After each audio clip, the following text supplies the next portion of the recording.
The views and opinions expressed on America's Workforce Union podcast and its digital media channels are solely those of the speakers and do not necessarily represent the views and opinions of the producers or sponsors.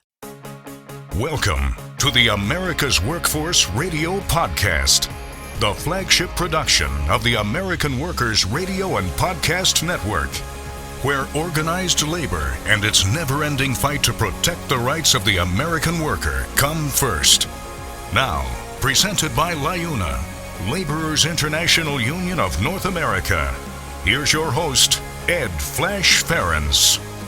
The House passes the Faster Labor Contracts Act, what it says and what some are saying about it. Today on the show, labor lawyer Andrew Strom on what's been happening to the National Labor Relations Act. Welcome to the Monday, June 15th edition of America's Workforce, where we're available on at least 5 platforms, including YouTube, Apple Podcasts, iHeartRadio, Spotify, and Pandora.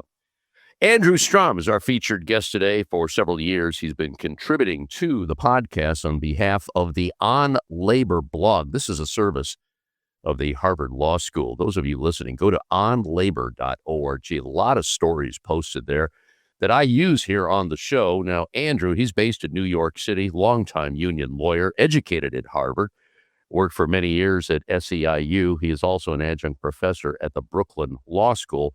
His latest blog, which was posted at the end of May, the National Labor Relations Act suffers another blow. This is a case involving Trinity Health Grand Haven Hospital, where 2 judges in the Sixth Circuit, which covers Michigan, Ohio, Tennessee, and Kentucky, have drastically limited the ability of the National Labor Relations Board to obtain what's called preliminary injunctions. What are they? Well, they undo illegal employer acts while litigation plays out. So what's happening at the board is being reversed by the courts. Slowly but surely, we're seeing the key components of the National Labor Relations Act just pretty much disappear. And Andrew's going to talk about this one specific case today on the show. Now, a brief look into the world of labor, the segment brought to you by Boyd Watterson Asset Management. We're talking, my gosh, almost $40 billion in assets under advisement. They do a great job serving the needs of Taft-Hartley funds, corporations, public funds, endowments, foundations, as well as religious organizations. BoydWatterson.com is a website you want to check out, believe me. The House of Representatives last week passed a bill that would force employers to meet unions at the table more quickly following successful union elections. Currently, it takes an average of 461 days for a union to ratify its first contract. Well over a year. Well, the Faster Labor Contracts Act replicates one provision of the broader PRO Act, the Protect the Right to Organize Act, which aims at alleviating that issue. If passed into law, employers would have to begin negotiations within 10 days of a union election, and they have to reach an agreement within 90 days before federal mediators get involved. Now, if the parties cannot reach a deal 30 days after that, a federal arbitration panel would have the power to create an agreement that binds the parties for 2 years. 210 House Democrats were joined by 20 Republicans in passing the bill after a discharge petition successfully forced the bill out of committee and onto the House floor. Now, the bill has faced intense pushback from business interests like the Chief Human Resource Officer Association, which has called it draconian. It will now move to the Senate, where a similar version has been co-sponsored by a bipartisan coalition, including Senators Cory Booker and Josh Hawley. So they have bipartisan support on this, but you know it's going to be a very, very difficult challenge, especially in the Senate. I want to tell you what Tim Walberg, Republican out of Michigan on the Education and Workforce Committee, what he said last week on the House floor in opposition to H.R. 5408, the Faster Labor Contracts Act. Staunch conservative, so you should not be surprised by what he says. And this is a quote. I will give credit to whoever named this bill because it certainly accomplishes two things faster.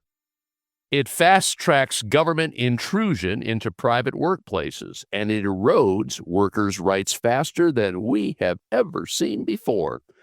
Under the Faster Labor Contracts Act, if the private parties involved do not reach a first contract on an accelerated timeline, a government-appointed arbitration panel steps in and imposes one. Let's call this bill what it really is. A massive expansion of Washington's power over American workers and job creators. It's the latest attempt to put workers under the thumb of federal bureaucrats. Under the bill, government bureaucrats can parachute into workplaces they have never set foot in. I can't even read this seriously. Override the voices of workers in industries they know little about, and leave them with contracts that may not serve their interests. Supporters of this bill assure businesses and workers that it's about worker empowerment and efficiency, but under this bill, small businesses in particular could be forced into long-term, expensive, one-size-fits-all contracts written by bureaucrats. Those contracts could mandate spending that small employers cannot sustain, threaten jobs, kill growth, and in some cases, shut businesses down entirely. Wow. That is the chair of the Education and Workforce Committee, Tim Walberg, out of Michigan, speaking against the Faster Labor Contracts Act. Like I said, this goes to the Senate. We'll see what happens. In the meantime, we've got some good news here. Workers at SoFi Stadium in Los Angeles reached a tentative deal to avoid a strike. That action was planned to start just days before the U.S. men's opening game of the World Cup on Friday. Unite Here Local, of over 2,000 employees, had overwhelmingly voted in favor of a strike for improved wages and working conditions, and one of the union's chief contentions concerned protections against immigration enforcement, which by now you know has been prevalent in Los Angeles over the past year. Part of the tentative deal reached allows workers to walk off the job if the union finds that federal immigration enforcement threatens worker safety. Now, local World Cup organizing committees and the Homeland Security Secretary, Mark Wayne Mullen, have stated that immigration enforcement may play varying roles in security and investigations over the course of the tournament. So we'll see what happens there. All right, we're going to take a quick break. When we come back, Andrew Strom will be talking about the dismantling of the National Labor Relations Act. Back in a few minutes, you're listening to America's Workforce. You're listening to America's Workforce with Ed Flash Ferens. It takes LIUNA to build North America's infrastructure. From roads and bridges to schools and skyscrapers, the men and women of LIUNA, the Laborers International Union of North America, build the projects we depend on. From constructing the Freedom Tower on the site of the former World Trade Center to untangling Washington, D.C.'s congested interstate, LIUNA members do the work that matters. Find out what it takes to be built by LIUNA at liuna.org. That's liuna.org. America's Workforce is brought to you in part by the United Steelworkers. You can find more at usw.org. This segment of the show is brought to you by the Brotherhood of Maintenance of Way Employees Division of the International Brotherhood of Teamsters. For more information, please visit bmwe.org. America's Workforce is brought to you in part by the International Federation of Professional and Technical Engineers. You can find more at ifpte.org.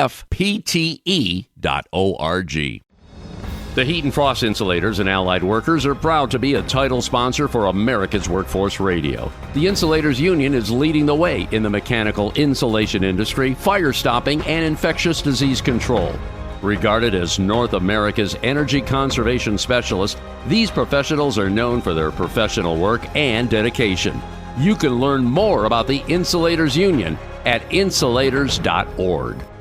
America's Workforce is brought to you in part by the Communication Workers of America. You can find more at cwa-union.org. Blue Cross and Blue Shield companies formed out of a need to provide affordable health care to teachers, to loggers, and miners. Back in 1965, the Blues developed the National Labor Office to strengthen its commitment to organized labor.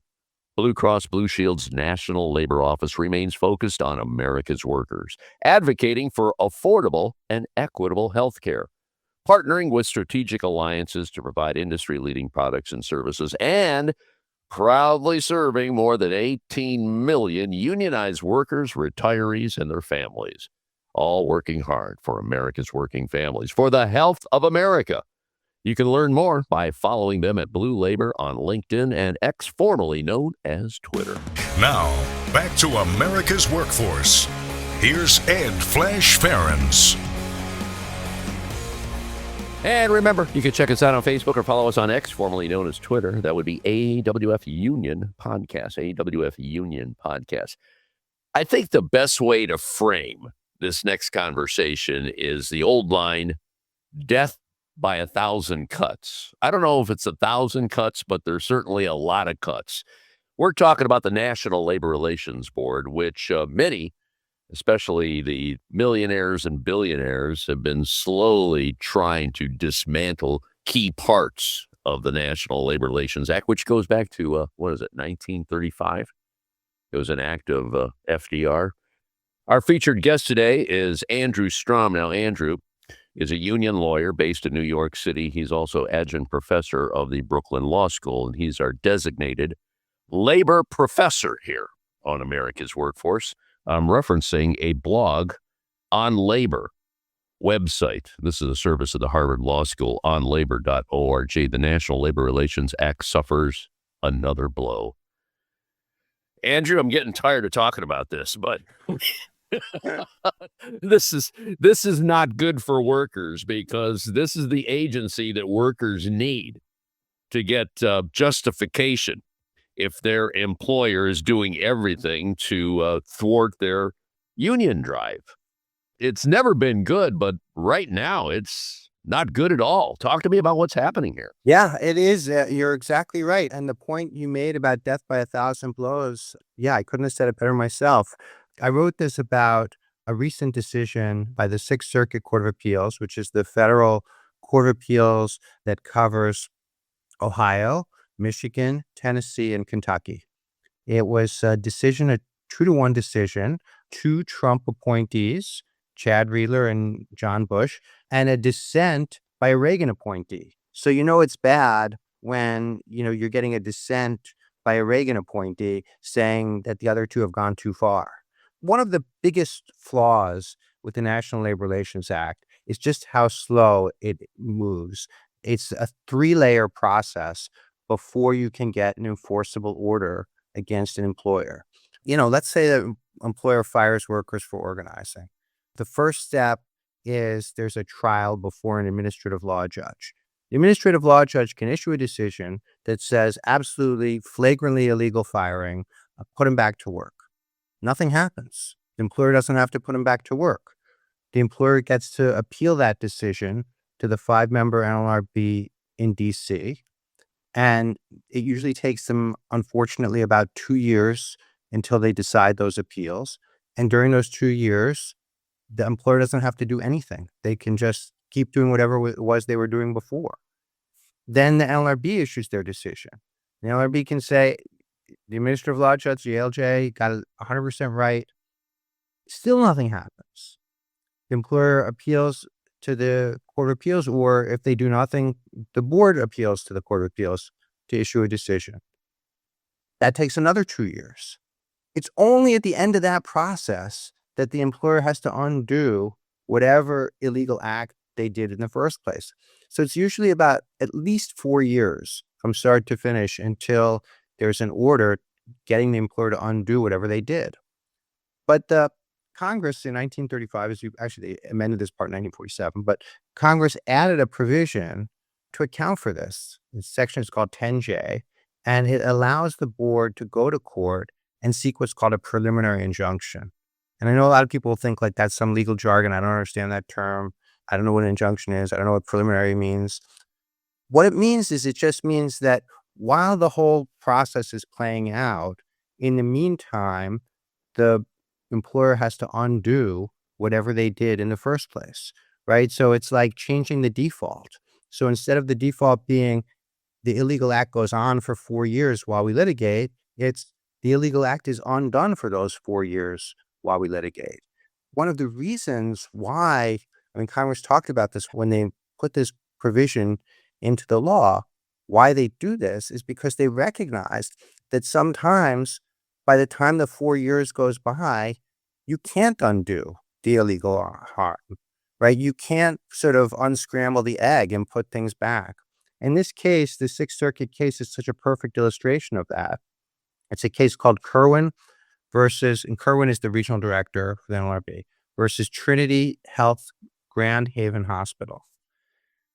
So Trinity Health Grand Haven Hospital illegally withdrew recognition from the union while some workers had filed for a decertification election. And while they were awaiting the results of that election, Trinity said, we don't need to wait for the results. We're just going to withdraw recognition.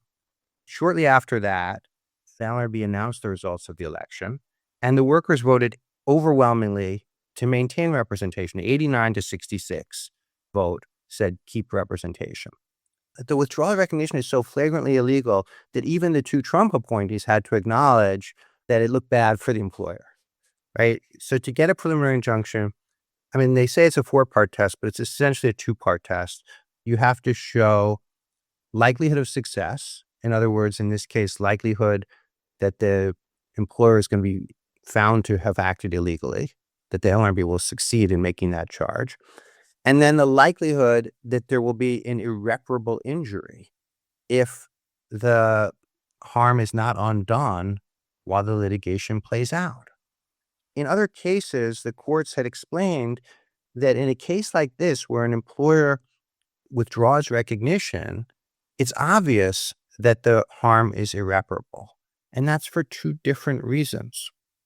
One is that if the workers have to go 4 years without a union, then by the time the union gets back in place, they're going to have to basically start over again to reorganize the workshop, right? So the harm is that you have a union, the union has a strong presence at the workplace, the workers understand the value of having a union, then they go 4 years without a union.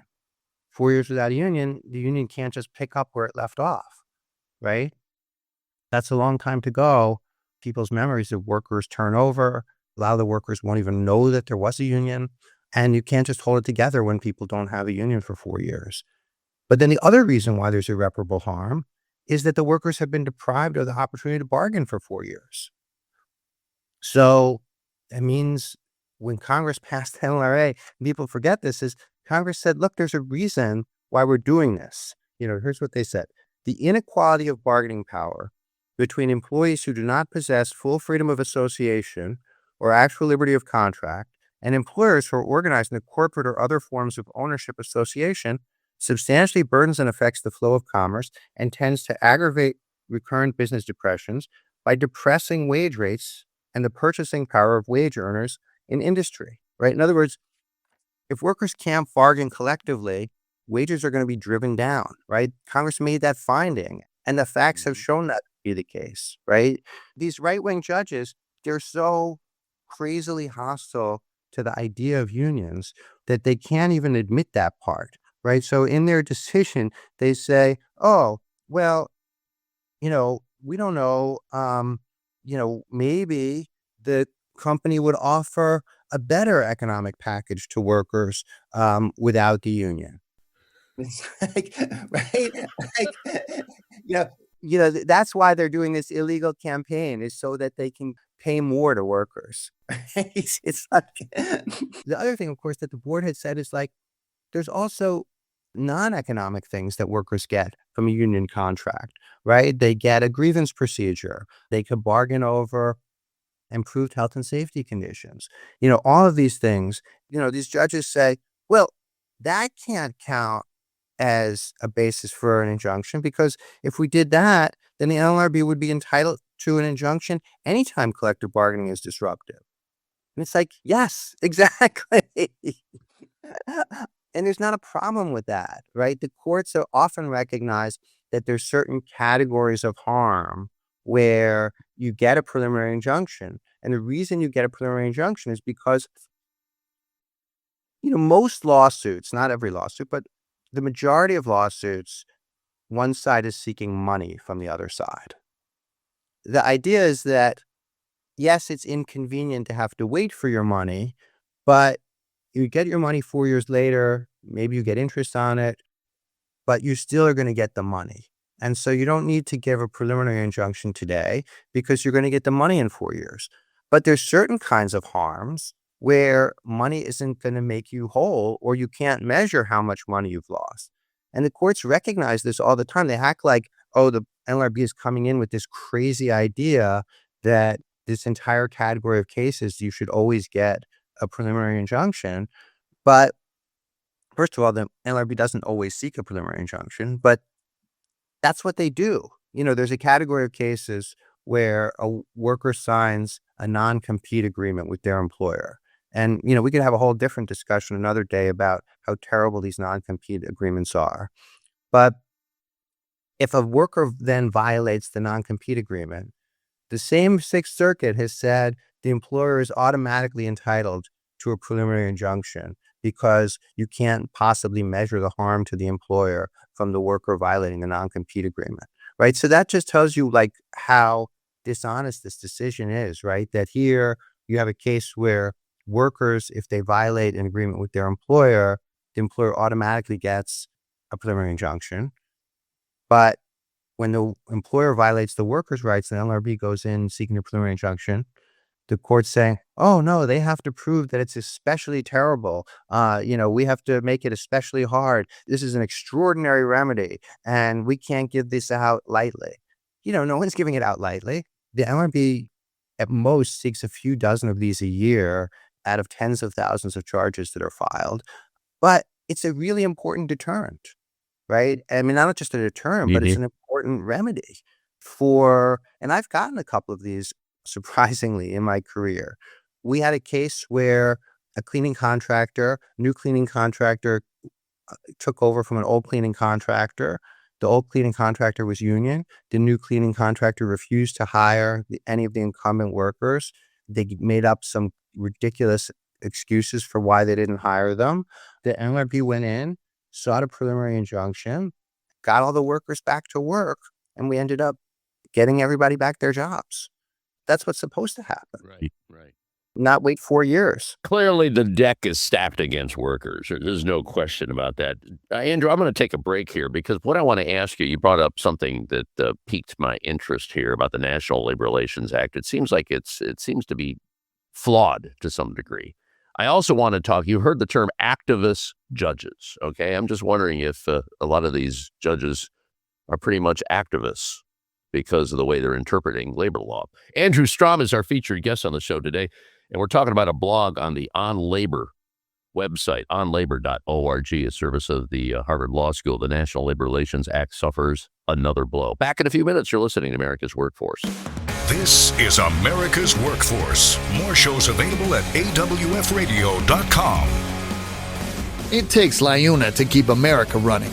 Over 70,000 public employees are part of LIUNA, the Laborers International Union of North America, delivering critical services such as healthcare and emergency response, as well as maintaining roads and sanitation systems. Even the National Postal Mail Handlers Union, representing over 47,000 U.S. postal workers, is affiliated with LIUNA. Find out what it takes for LIUNA to keep America running at liuna.org. That's liuna.org. America's Workforce is brought to you in part by the Ironworkers. You can find more at ironworkers.org. America's Workforce is sponsored in part by Boyd Watterson Asset Management, LLC. Find out more about our investment solutions tailored to meet the needs of Taft-Hartley funds at boydwatterson.com. There is unity and strength for workers. We are the USW. We are the USW. The United Steelworkers. The largest industrial union in North America. We represent 850,000 members in the U.S., Canada, and the Caribbean. We work in metals, Rubber, chemicals, paper, oil refining, atomic energy, and the service sector. we are steelworkers, standing strong and fighting for what's right. America's Workforce is brought to you in part by the Heat and Frost Insulators Labor Management Cooperative Trust. Find out more at insulators.org/LMCT. America's Workforce Radio is sponsored in part by the International Union of Painters and Allied Trades, District Council 6, representing painters, glazers, drywall finishers, and sign and display industry workers. They remind you that belonging to a union is your right as an American. American workers are sick of struggling to get by.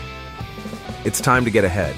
In the Teamsters Union, workers are winning industry-leading contracts, historically high wages, fully paid health care, and retirement benefits you can count on. Across the country, Teamsters fight alongside our brothers and sisters to secure a better life. It's what we've been doing and how we've been living for more than a century. When we fight, we win. Join us. Be a Teamster. America's Workforce is presented by the Laborers International Union of North America. Feel the power right now at liuna.org. Now, back to Ed Flash Ferens with America's Workforce. And remember, you can check us out on at least 5 platforms. That includes YouTube, Apple Podcasts, iHeartRadio, Spotify, and Pandora. And when you get an opportunity, here's what you do. Just sign up and receive our shows on a regular basis and give us a rating. Always appreciate those 5-star ratings, so please keep them coming. Andrew Strom, our featured guest here on America's Workforce, longtime union lawyer. He's based in New York City. He's also an adjunct professor at the Brooklyn Law School, and we're talking about the National Labor Relations Act, which never really had a lot of teeth in it. Let's go back. You talked about, this was passed in 1935 when FDR was president. Taft-Hartley came, 12 years later. So it really didn't go far enough when they created it. And then in 1947, they made it worse. Is that what I understand? Or some parts were better? Can you explain that part? Sure.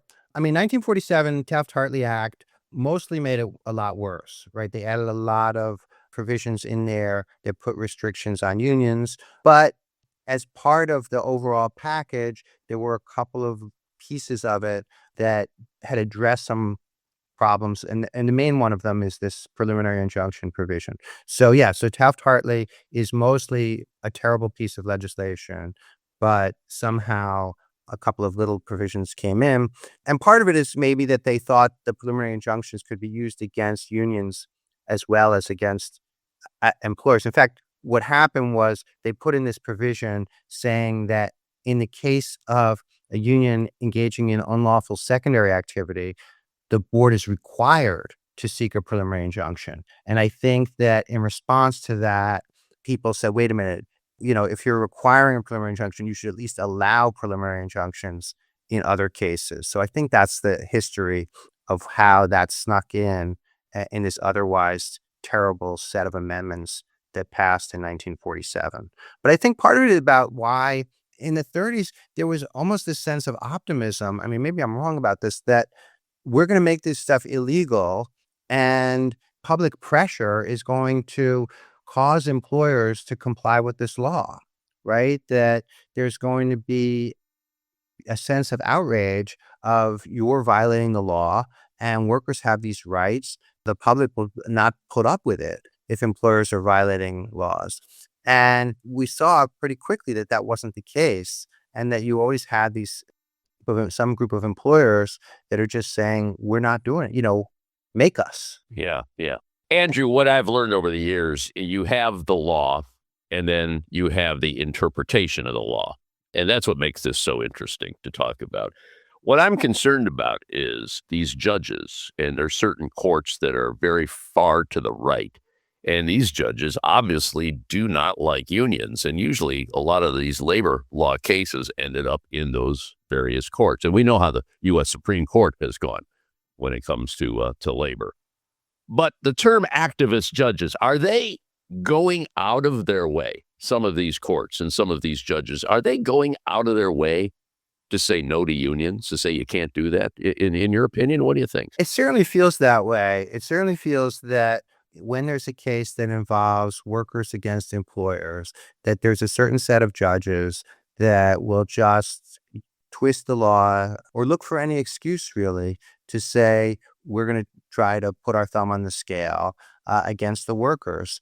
And there's a variety of reasons, why that's the case.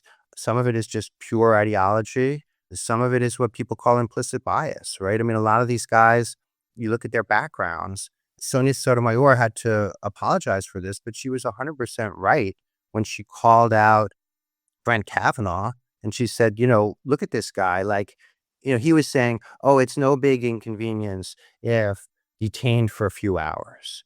And Sonia Sotomayor said, if you work by the hour and you count on your wages to pay your bills, it's a huge inconvenience, even if you're just detained for 4 hours and let go, because it's 4 hours of pay that you're not getting. A lot of people can't afford to go without a day's pay. And she said, maybe one of my colleagues doesn't understand this because of his background, right? Because he hasn't come from a place where people are paid by the hour.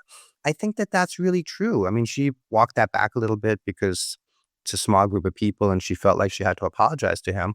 But her point was 100% correct. And I think that's the case with so many of these judges, that the people they identify with when you tell a story about workers versus bosses is they can put themselves in the shoes of the bosses, right? Maybe because they went to college with them, maybe because, they go to the country club with them, maybe because they're their neighbors or their friends, or because they were one themselves, right? But they didn't make their living as an hourly worker. They don't get it, and they don't really want to get it, a lot of them. And some of them, it's a much more ideological thing too.